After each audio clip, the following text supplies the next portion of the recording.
Mr. Mustache MMA News. Today, I want to discuss a really exciting upcoming featherweight matchup. But before we get into it, don't forget to hit the like and subscribe button to continue getting more MMA content by yours truly and help the channel grow. All right, guys, getting right into it, we got Andre Touchy Fili taking on Dan 50K Ige in this Saturday's co-main event in a very sneaky good fight, right? You got Andre Fili. He's coming off of that knockout victory over Lucas Almeida at UFC 296. For Andre, 33 years old, been in the UFC about 10 years, a lot of ups and downs, but I'd say the last 3-4 years we've really seen him blossom, right? Find himself. We've seen him become very technical, tall, long, and lanky for the weight class, and he's kind of figured out a way to use his reach and his range very well. Good footwork, good feints. We've seen his confidence grow. He's even said it himself. He's been more committed in the gym to being a fighter full time. And you've seen the work that he's putting in the gym. We're seeing it in the octagon. And he's been a little bit inconsistent, but you see the growth. You see him getting better. And it's been great to watch, right? His footwork, his feints, everything that he's been able to put together, his 1-2, his straight is just fucking beautiful. He's got a great jab, good head kick, sharp. He's able to catch the guys at the end of his punches, and loads of experience. Been with Team Alpha Male for fucking ever.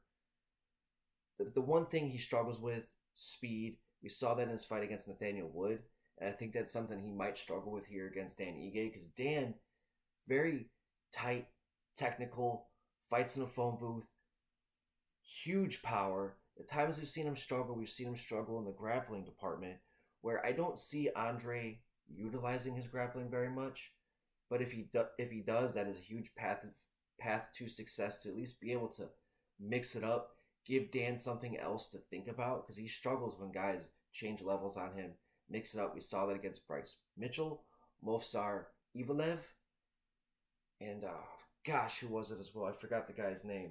But we've seen him struggle a little bit in the wrestling. But he hasn't been finished. 7 losses, all by decision. The guy, he doesn't make many mistakes. When he does lose, it's really just, you see a lack of sense of urgency. He lets the fight come to him so much. He's not trying to find the finish. He really does let these things come to him. His Damon Jackson finish is a really good example. Who else was it as well I was thinking of? His Gavin Tucker fight, where he just put him out so quick. When he finds the openings, he pulls the trigger, but you don't really see him chase for those openings. He lets them come to him, and sometimes to his own detriment. He kind of accepts bad positions at times, and that's where we've seen him let fights slip away from him, let rounds slip away from him, where he's lost these decisions, right? But Dan and Andre, I think he can kind of pull that out of him.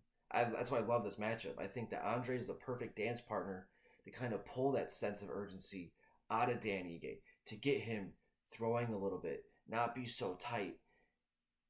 And his speed, I think, is going to be a huge attribute for him against Andre. So where Andre, his path to success is just stay at range, pick his shots, don't overcommit, keep moving constantly, keep Dan guessing. And Dan, he's got to show a little bit of sense of urgency. He's going to have to cut the cage off with Andre in this fight.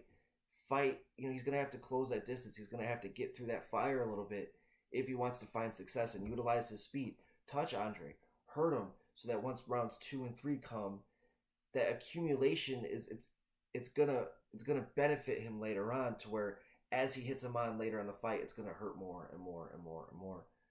And that's kind of what Dan is gonna really want to have to do in this matchup: just cut off the cage, accumulate punches, keep Andre on his back foot, and don't let him fight at distance. Don't let Andre get off on him. Don't let him mix it up, because that's where we see Dan struggle. And with Andre, he just has to stay at range. Don't let the speed confuse him. Don't let him cut off. If he gets cut off, he's just gonna have utilize his lateral movement to a T. Utilize his feints very well. And I just think that this fight is recipe for fight of the night. I really don't see a finish happening on either side. I don't really see Ige stopping Fili. I don't see Fili really stopping Ige. I'd hate to be a judge too, because I really just see it being a very close matchup. where I almost can't even pick a winner. But Dan, I think that he's been at the top for so long, and the only guys who really beat him are those top dudes. You could say the same thing about Andre, but I just think Dan Ige, I just think that he just has more tricks up his sleeve than what Andre is going to present this Saturday. So if I were a betting man, I guess I'd put it on Dan Ige. That's what my brain is telling me.